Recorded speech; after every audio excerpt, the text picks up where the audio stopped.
성부와 성자와 성령의 이름으로.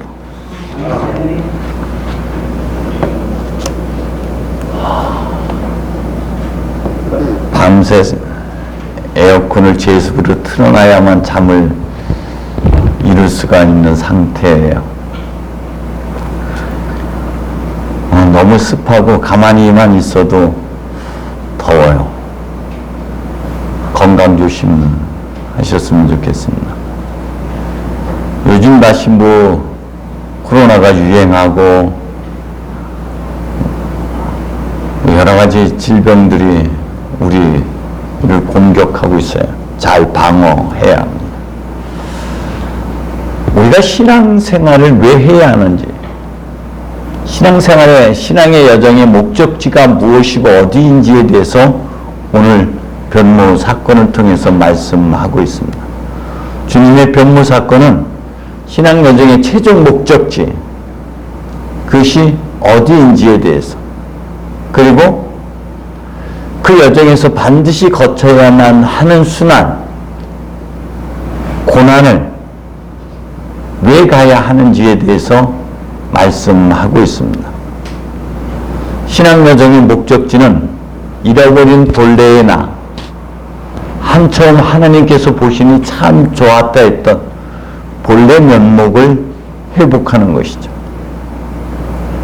그 본래 면목을 회복할 때 하나님의 영광과 하나님의 속성, 하나님의 모습, 하나님의 성품들로 충만해서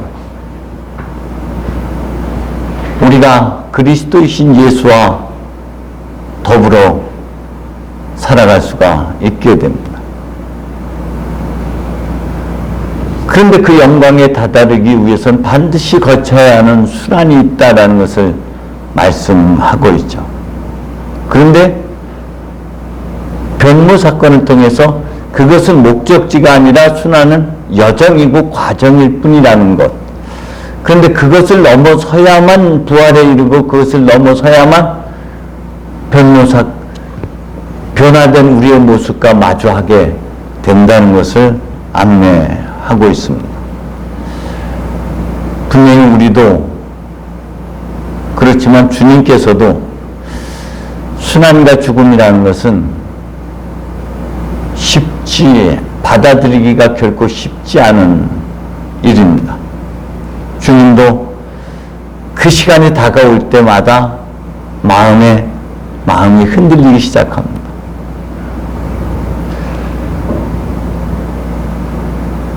오늘 복음 이전에는 주님께서 순환 예고를 하셨어요.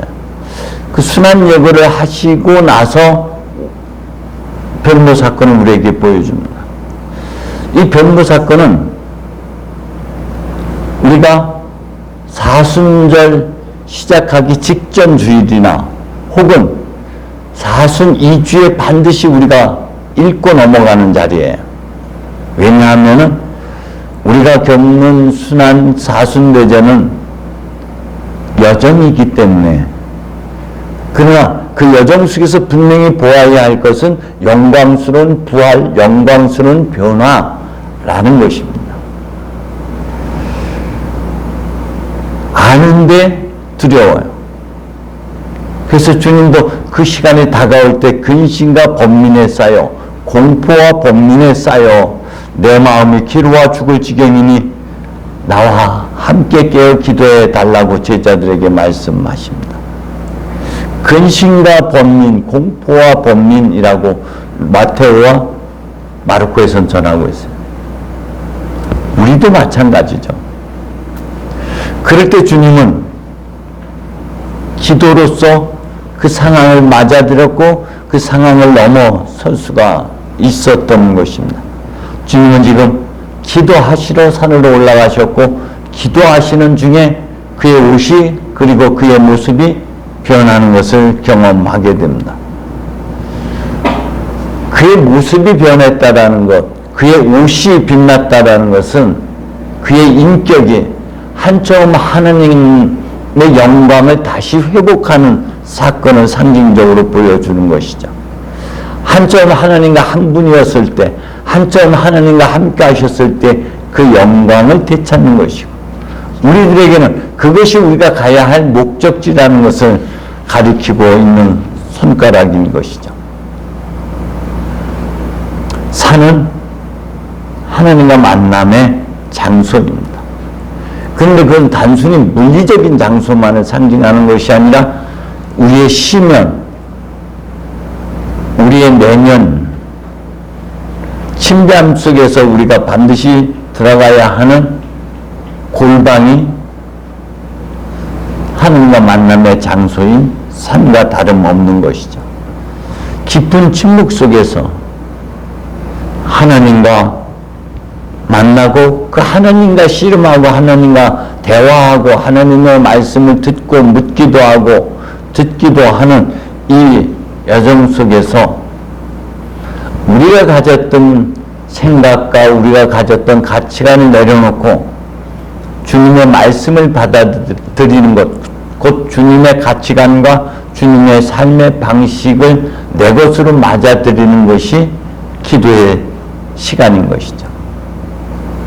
모세도 엘리야도 두려움이 있었지만 그 기도 속에서 하나님 만나고 하나님의 뜻을 받아들여서 묵묵히 당당하게 그들만의 길을 걸을 수 있었습니다. 예수님께서는 바로 그 죽음 너머, 그 고난 너머를 우리에게 안내하고 있는 것이죠. 예수님께서는 모든 결정을 기도 가운데 하셨고, 기도로서 그 모든 상황을 넘어설 수 있었고, 기도로서 그 길을 갈 수가 있었습니다. 우리도 기도를 통하지 않고는 우리의 모습이 결코 변할 수가 없습니다.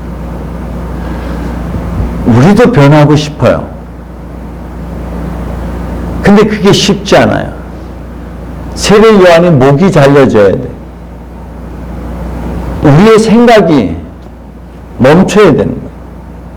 그런데 살아있는 한 이놈의 5만 가지 생각들이 물밀듯이 밀물처럼 밀려 들어오는데 걷잡을 수 없어요.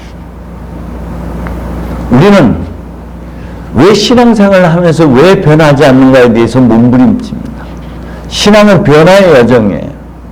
세상을 바꾸는 것이 아니라 우리 자신을 바꾸는 겁니다. 세상이 변하는 것이 아니라 우리가 변하는 것이죠.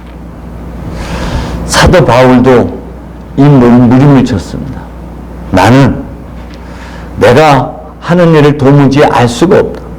내가 해야겠다고 생각하는 일은 하지 않고 도리어 해서는 안 되겠다고 생각하는 일을 하고 있다고 한탄을 합니다. 나는 내가 해야겠다고 생각하는 선은 행하지 않고 해서는 안 되겠다고 생각하는 악을 행하고 있다. 난 참 비참한 인간이다. 라고 탄식을 합니다. 이 죽음의 자리에서 누가 나를 건져줄 수 있을까 탄식할 때 그 자리가 로마서 7장이었다면 이제 8장으로 넘어가면서 하나님께서 우리의 한계를 넘어서게 해주셨다.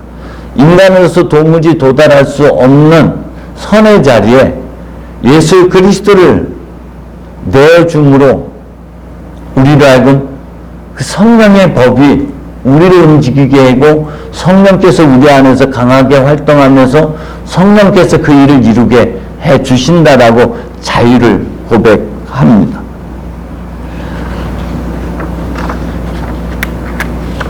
늘 저는 집사람한테 잔소리를 듣습니다. 오늘도 여전히 들었어요. 근데 여인들은 참 대단한 것이 예수님도 쟤는 안 돼라고 손 내려놓을 때가 있는데 여인들은 결코 내려놓지 않습니다. 포기하지 않습니다. 저 남자는 내가 손만 대면은 분명히 달라질 수 있다라는 아주 굳은 신념을 갖고 대해야죠. 그래서 잔소리에 변할 것 같으면은 예수님이 십자가에 못 박혀 죽지를 않았을 거예요.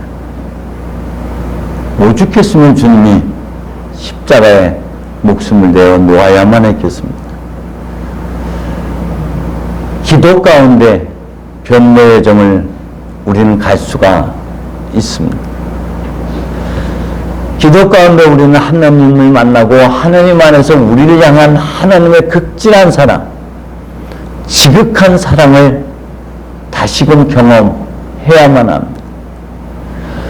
율법의 시대에서는 그 사람의 잘잘못을 지적하고 정죄하고 단죄하는 거였다면 복음의 시대에서는 정죄와 단죄가 아니라 품어 안는 사랑이에요.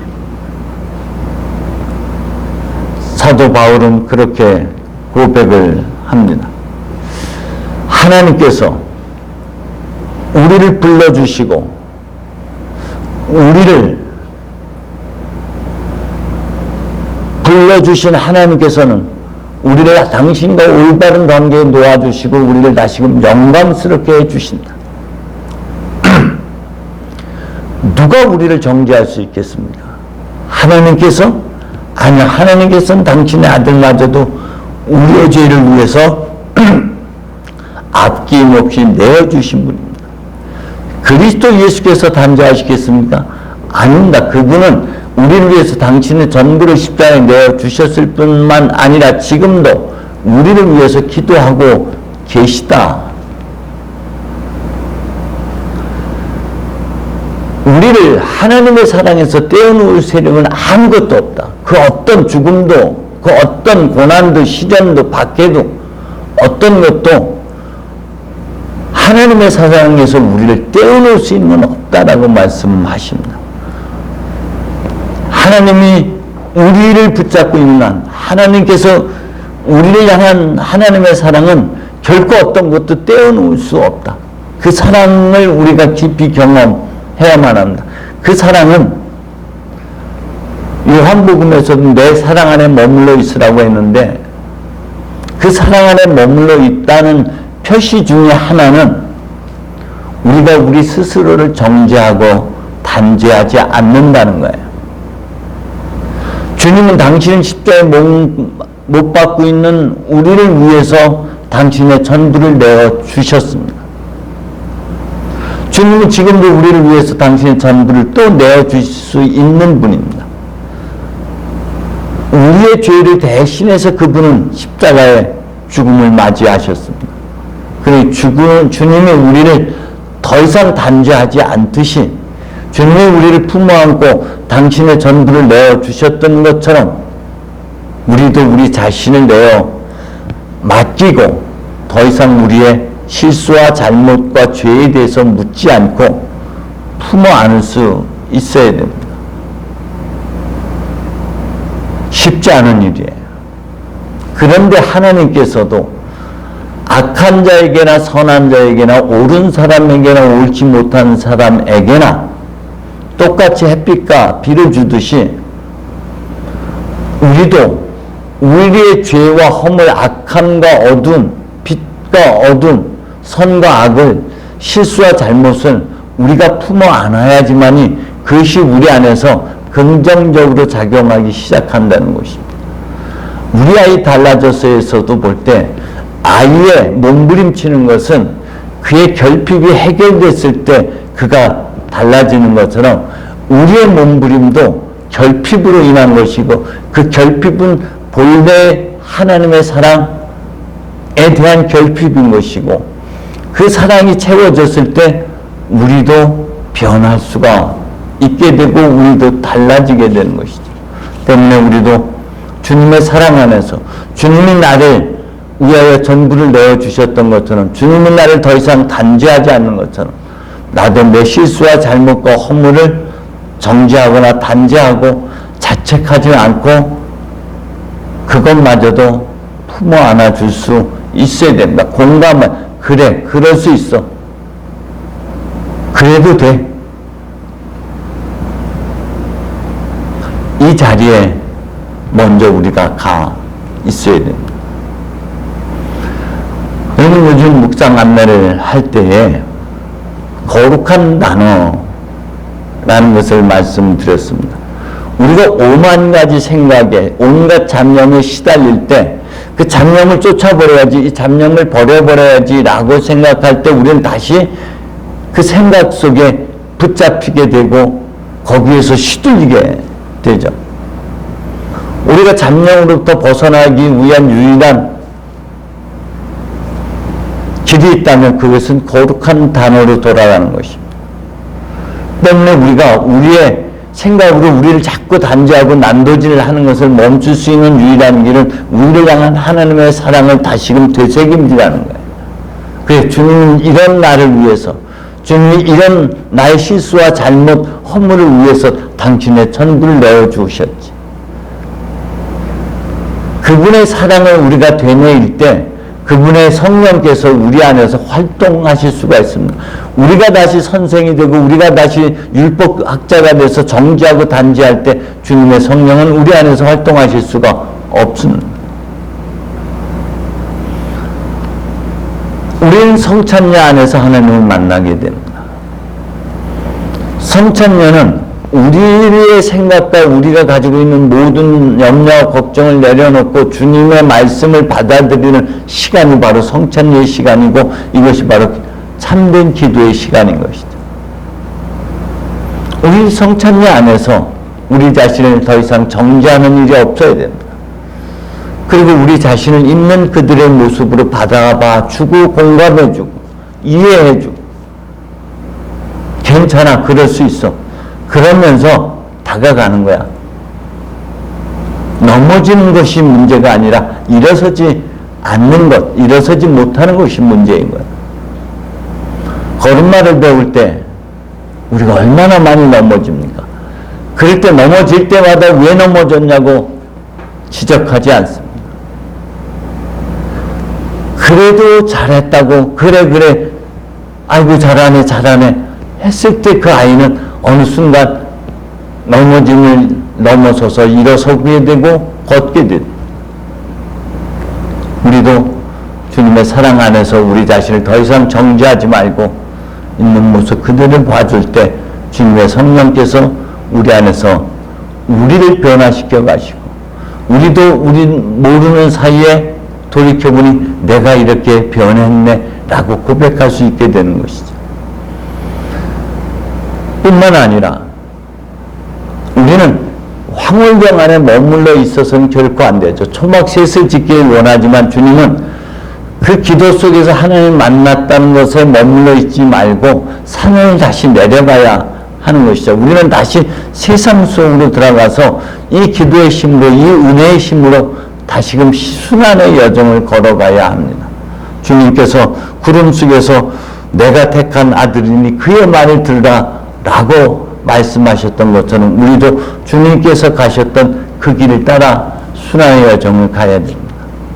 순환을 통해서만, 고난을 통해서만 우리가 변화될 수 있고 우리의 변화를 통해서 세상이 조금씩 달라지게 됩니다. 저 여러분, 주님의 영광스러운 변모 사건 안에서 매일매일 우리가 변모되는 축일로 바뀌어졌으면 좋겠어요. 우리가 바뀌는 변모 축일, 나의 변모 축일로 매일매일을 살아내셔서 매일이 성탄절 되고 매일이 크리스마스가 됐으면 좋겠습니다. 성부와 성자와 성령의 이름